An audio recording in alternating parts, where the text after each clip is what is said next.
Don't buy the wrong PS5. One of the biggest and more interesting changes that came along with this console generation is the fact that with the PS5, you have the disc version and the discless version. That was a way for Sony to compete with Xbox, who has the Series X for $500 and then the Series S for around $300. On the surface, the PS5 Digital seems like a great deal because across the board, unlike with the Xbox, it's the same console as the disc drive version of the PS5, but of course, it's $100 cheaper. I've been fortunate enough to play with both versions of the PS5, and after a year and a half, I gotta say, I feel like the way to go is to pay the $100 premium and get the disc-based version. Now, before I jump into all the big reasons why, I do think there is a very specific person that the discless version is for. If you're someone who doesn't like to buy individual games and you really religiously stick to the PlayStation Plus games every month, PS Now games you can download, all the stuff like that that comes along with the subscription you're probably already gonna pay for, that's someone I feel like the digital version is basically made for, especially with this new 3-tiered PS Plus version we're getting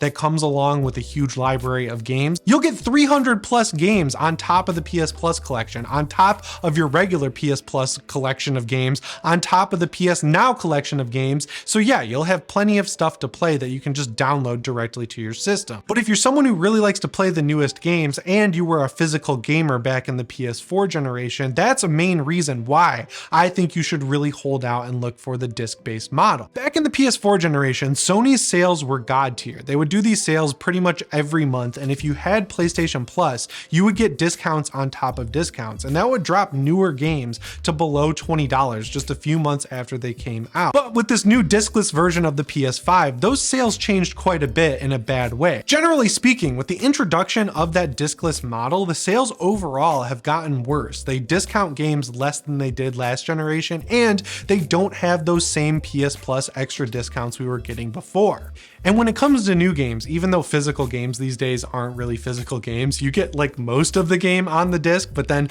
there's always a huge day one patch you gotta download. And another big benefit of going physical is that there are plenty of ways to get games cheaper even right at launch. And with games going up to $70, at a lot of different retailers, you can save $10 just by getting the game physically. That brings it down to $60, whereas on the PS5 store, you're gonna be paying $70 for a long time. In Sony's eyes, we're still at the beginning of the console generation, and because of the staggered launch of the PS5, where they can only get a few out there at a time, that's why these games are staying much more expensive for much longer. But if you're talking physical, you can get them used at GameStop or a different local game store for a lot cheaper than you'll ever see them on the PSN, at least up until this point, which is awesome.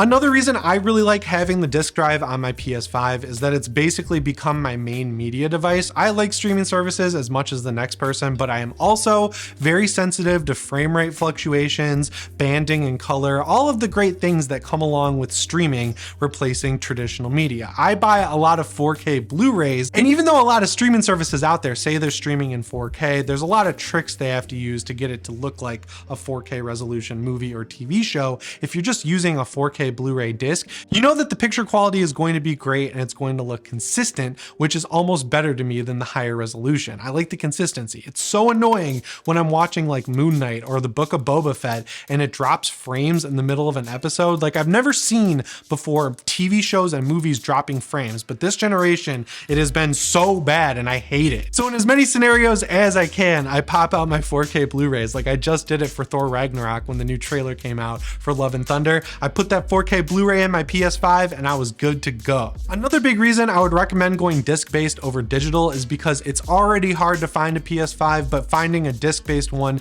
is a lot easier. I mean, this shouldn't be any surprise, but because they're charging $100 less for the digital PS4, they are definitely taking a loss on that console. There is no way that the disc drive in the PS5 with the disc drive costs $100. I would say it costs about $2 or $3 for each of those disc drives that Sony includes in that console. I guarantee you that the reason that console is $100 cheaper in the digital form is because Sony got a tip a little bit early that Xbox was going to have the Series S, which is drastically cheaper than the Series X. So if you're still on the hunt for a PS5 like many people are, and you just set your sights on the disc-based model, you're going to be able to put all of your effort into finding the PS5 that's the easiest to get. I've seen a few people out there who were looking for the digital one and managed to get it, but the vast majority of the PS5s on the market that you're going to be able to get and have the best chance of getting before a scalper, those are the disc-based models. So that's another reason why I think that one's worth going for. Going back to the actual games themselves, the biggest reason I liked having physical games in high school and college is that it let me try out a bunch more games than I would have otherwise. When I was in school, I had a job at Staples, I had a job at a nursing home, I had a job at a bunch of different places, but it was always hard to have enough money to buy the newest games because in the summer, I was trying to save up all my money so I would have it in the college school year to do other stuff with my friends. So what I would do is I would buy a bunch of games that were on sale or used or whatever, and then I would wait for GameStop to do these deals where if you traded in 2 games, you got 50% more back from them. And there were a bunch of little tricks you could use like that and probably still can use to get the maximum trade-in value back from these stores. I mean, you're never gonna get what you pay for the games back, but you can get close. So if you're not playing a game anymore, having the option to be able to go trade it back in or sell it on eBay, or maybe you have a special edition case like a steelbook or something that's worth more, you have so many more options to make a little bit of your money back than you do with digital games. Because once you buy a digital game, that is in your account. You can't do anything with it after, you can't sell it, it is worth nothing. Xbox tried to figure out the whole digital ownership thing, like by being able to sell your games to your friends or trade them in once. It is way too complicated and way too stupid. Digital games stick with you forever. Physical games can be sold, and I think that's a benefit for physical games. And also, now that I'm out of college and I have a job where I can actually afford to buy as many games as I want, it's just really cool to have a shelf at home where all of my PS5 cases and my PS4 cases are nicely lined up and I can see all of the games that I've had so much fun playing. Because with the advent of digital only games, I really only put in the effort to go to Best Buy or go to Gameplay, my local video game store, to get a physical game if it's something I really care about. So a lot of the first party PlayStation games are ones that I have on disc, and a lot of the third party games that I was just trying out, I buy digitally when they're on sale. So my shelf of physical game cases is all of my all-time favorite games. You can swap games, you can lend them out to your friends, and then you'll get them back without the inserts. There'll be like dog teeth marks all over the plastic, but then it becomes your copy, and you'll always remember the time that you lent Ratchet & Clank Rift Apart to your buddy, and then you didn't get it back for over a year, and then it came back all messed up. That's a story you'll remember when you're hanging out with your friends in 10 years. It's kind of cool. So yeah, like I mentioned at the beginning of the video, if you're the kind of gamer who really wants to maximize your subscription potential and all you really plan on is subscribing to PlayStation Plus Premium, I think you're gonna be a-okay with the digital PS5. But